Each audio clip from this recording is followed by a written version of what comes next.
John here from NoJokeNHL. Here we're talking about the Minnesota Wild and the Colorado Avalanche getting started in their series.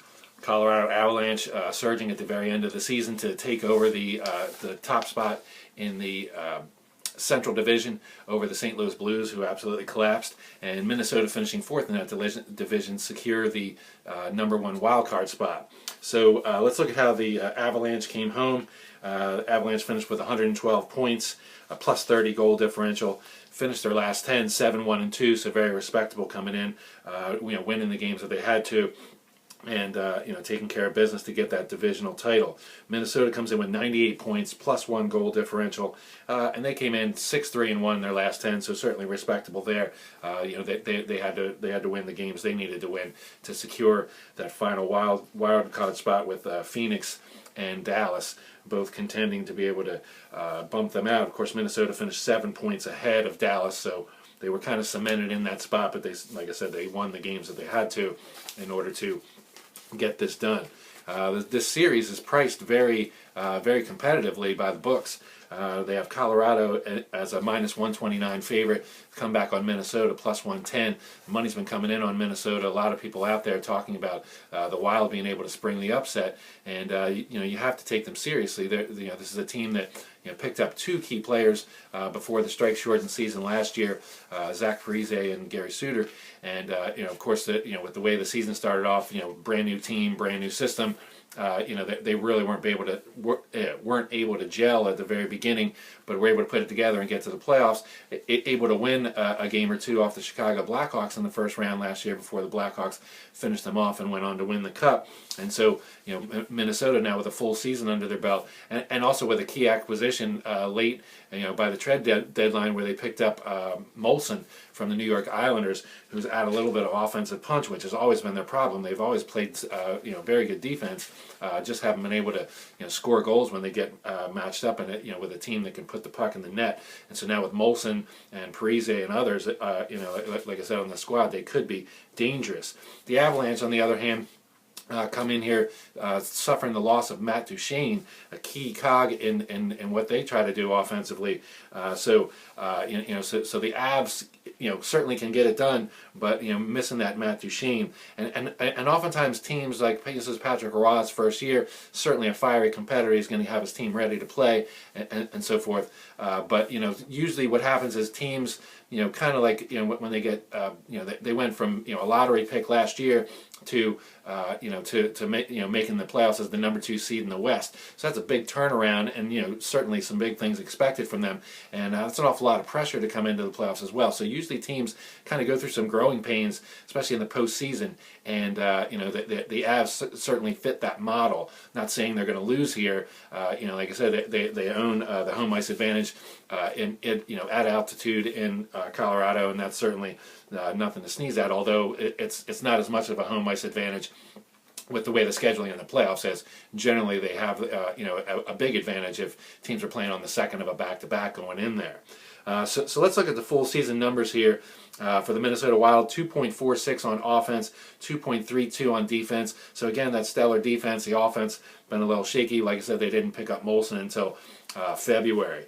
Colorado Avalanche for the full season, 2.84 on offense, 2.4 on defense, and of course I'm using 4 max numbers where we cap all scoring at 4. Minnesota scored 4 or more in 21 of their games on offense, and they gave up the max in 20 games on offense, so not a great differential there. In their final 20 games, they scored the max 5 times, gave up the max 6 times on defense.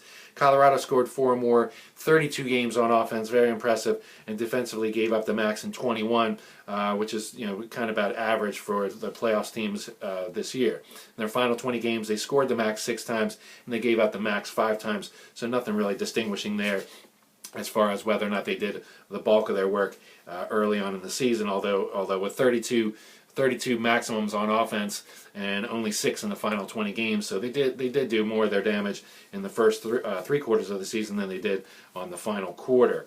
Minnesota's 4 max form coming into this for the final 20 games, 2.45 on offense, 2.35 on defense, 2.67 on offense for the final 15 games, 2.2 on offense, final 10 games, 2.5 on offense, 1.9 on defense.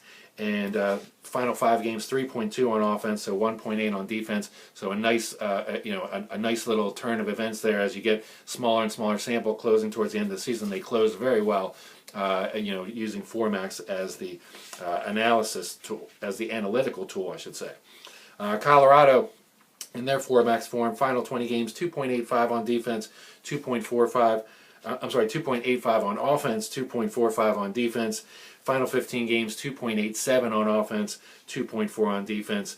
Final 10 games 2.9 on offense, 2.10 on defense, and final 5 games 2.6 on offense and 2.6 on defense. So they were certainly going the right way. Maybe the last 5 games had a couple issues there, but the Colorado can certainly play some stellar defense.